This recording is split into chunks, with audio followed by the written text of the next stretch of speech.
کسی گاؤں کے قریب کھیتوں میں ایک مرغی نے اپنا گھر بنایا ہوا تھا اور وہ اپنے 4 بچوں کے ساتھ رہتی تھی۔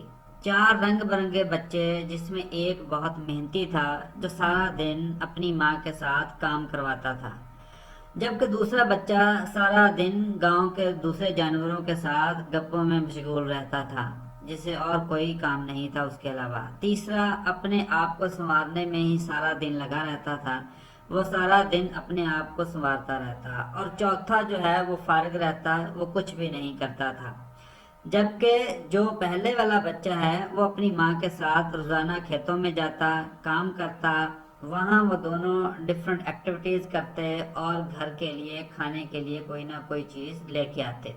اور جب بھی وہ باقی تینوں کو کام کرنے کے لیے کہتے تو تینوں جو ہے وہ کسی کی بات نہیں مانتے۔ ایک دن مرغی اور اس کا محنتی بچہ دونوں کھیتوں میں چلے گئے، انہوں نے وہاں پہ کام کیا، کھیتی باڑی کی۔ اس طرح ان کا پورا دن کام کرتے ہوئے گزر گیا۔ شام کو دونوں نے اناج لیا اور فیکٹری کی طرف اسے پسوانے چلے گئے۔ وہاں جا کے انہوں نے فیکٹری سے دانے کا مکسچر بنوایا اور شام کو لے کے گھر کی طرف روانہ ہو گئے۔ دوسرے بچے سارا دن جو گھر میں کام کیے بغیر رہ رہے تھے، انہوں نے جیسے ہی اناج دیکھا تو اس کے اوپر ٹوٹ پڑے۔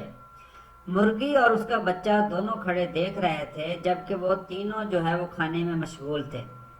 اس پر اس نے ان کو بہت سمجھایا، لیکن وہ کام کرنے کے لیے آمادہ نہ ہوئے اور اسی طرح فارغ رہنے لگے۔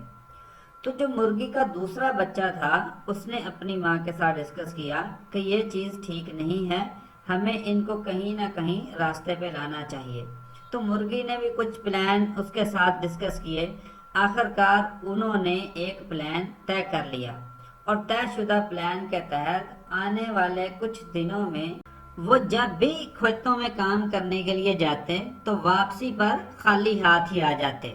تو وہ تینوں چوزے واپسی پہ پوچھتے، لیکن وہ کہتے کہ آج ہمیں کھانے کے لیے کچھ بھی نہیں ملا۔ تو اسی طرح کچھ دن گزرتے گئے اور وہ تینوں لاغر اور کمزور ہونے لگے۔